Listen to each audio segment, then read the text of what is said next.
The jungle is not neutral, it takes sides.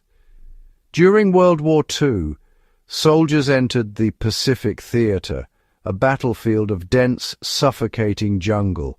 Here, the enemy was not just the opposing army, but the heat, rain, disease, and even the ground itself. The jungle demanded a new kind of soldier and a new way of fighting. Survival depended on silence, stealth, and adaptation. Imagine stepping into a wall of green, where every breath is heavy and every sound is a potential threat. Visibility was limited. The enemy could be anywhere, behind a fern, in the roots, or above in the trees.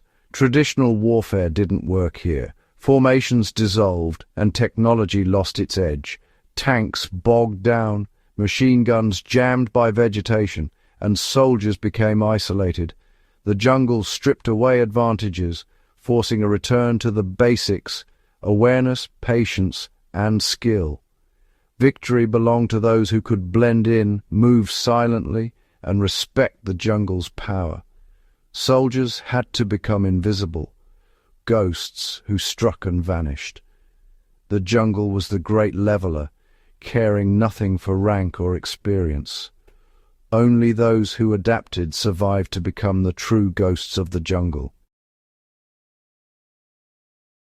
Allied forces entered Southeast Asia with European tactic, marching in columns, expecting open battle. The jungle turned these methods into disasters. Soldiers in columns became easy targets for ambush, with sound swallowed by the dense foliage. Uniforms and boots made them stand out and gave away their position. Equipment was heavy and often useless in the humid, tangled terrain. Morale plummeted as casualties mounted from ambushes, disease, and the constant threat of the unseen. It became clear the jungle was an active participant, not just a backdrop. Soldiers had to unlearn old habits and adopt a new philosophy, working with the jungle, not against it. Special units like the Chindits in Burma emerged, trained for deep jungle missions. They studied enemy tactics and learned from local scouts with generations of jungle knowledge. Adaptation was harsh but essential. The jungle demanded humility and respect. Only by embracing its challenges could soldiers hope to survive. These hard-won lessons forged a new breed of jungle warrior. In the jungle, even walking became an art.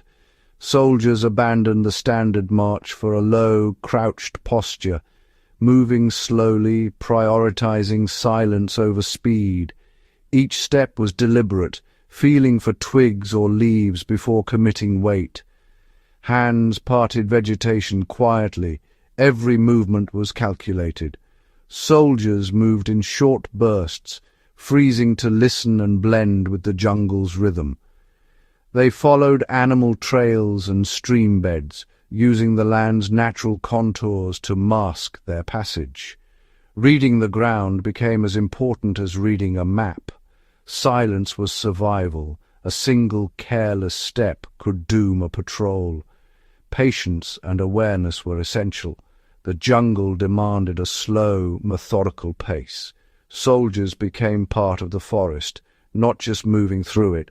This discipline transformed them from intruders to invisible hunters. They learned to move as shadows, unseen, unheard, and deadly. In the jungle, visibility meant vulnerability. Camouflage was a life-or-death craft. Soldiers broke up their outlines with leaves, mud, and charcoal, constantly updating their disguise to match the surroundings. Equipment was wrapped or painted to eliminate shine. They moved and rested in deep shadow, avoiding sunlight that would reveal them. Even entire positions were hidden with meticulous care. Shelters built to vanish into the landscape. No trace was left behind. No wrappers, no cigarette butts, no cut branches. The goal was total invisibility, merging with the jungle so completely that the enemy saw only leaves and earth. Camouflage was more than appearance, it was a mindset. Soldiers became walking extensions of the forest floor. The jungle rewarded those who could disappear. In the jungle, sound could kill. Soldiers relied on silent communication, hand signals, body language, and subtle gestures. A closed fist meant stop, a pointed finger meant enemy sighted. Even the way a rifle was held or a head was tilted conveyed meaning. They mimicked bird calls or insect clicks to send coded signals, blending with the jungle's natural chorus. Trail markers were subtle, a bent blade of grass, a stone on another invisible to the untrained eye. This silent language built trust and cohesion within patrols. Each man was alert to the smallest signal from his comrades. They moved as one, coordinated and silent. This mastery of unspoken communication gave them a decisive edge. In the jungle, silence was the ultimate weapon. Survival meant seeing what others missed. Soldiers became expert trackers, reading broken twigs, disturbed leaves, and subtle marks on the ground. They learned to age signs. Was a footprint fresh or old? Smells and sounds were clues, the scent of tobacco, the click of a weapon, or a sudden silence among animals. Every sense was sharpened to detect the unnatural. The jungle was a living book, and soldiers learned to read its pages. Vigilance was exhausting but vital. This awareness turned them from prey into hunters. They anticipated enemy movements, spotted traps, and avoided ambushes. Mastering the jungle's language was the key to survival. The best soldiers saw the unseen before it was too late. Jungle combat was a deadly game of hide and seek. Both sides used camouflage, silence, and deception. Soldiers hunted and were hunted in a world where the enemy could be inches away, invisible. Spotting a hidden foe meant searching for the smallest anomaly, a straight line, a patch of color, a glint of metal. Peripheral vision and intuition became life-saving tools. The psychological strain was immense. Every shadow a threat, every sound a warning. Fear and paranoia were constant companions. Patrols moved in dispersed formations, ready to react instantly to contact. The point man's survival depended on his ability to see first. Hard lessons were learned in blood, forging soldiers into masters of stealth and observation. In the jungle, only the most alert survived.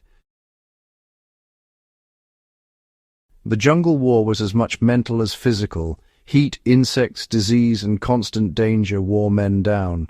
Patience was critical, lying motionless for hours, moving at a crawl, resisting the urge to rush. Mental discipline was a victory over fear and discomfort. Resilience was essential. Setbacks were constant, and only those who endured survived. Camaraderie within small units provided strength and motivation. Soldiers fought for each other as much as for victory. The jungle became less an enemy, more an ally, as they learned its rhythms. Respect replaced fear, allowing them to use the jungle to their advantage. This mental shift was transformative. True jungle warriors became part of their environment. They were no longer outsiders, they were ghosts of the jungle. The skills forged in WWII's jungles endure. Modern special forces still train in silent movement, camouflage, and tracking. The jungle's lessons, using the environment as ally and weapon, remain vital. These skills live on in bushcraft and wilderness survival. Moving silently, reading signs, and blending in are timeless arts. The hunter's eye is as useful to a naturalist as to a soldier. The greatest lesson is mindset, patience, observation, and respect. Mastery comes from understanding, not conquering, nature. The jungle's ghosts teach us to walk lightly, leave no trace, and see the world as a living, breathing entity. Their legacy is a testament to human adaptability and the enduring power of ancient skills.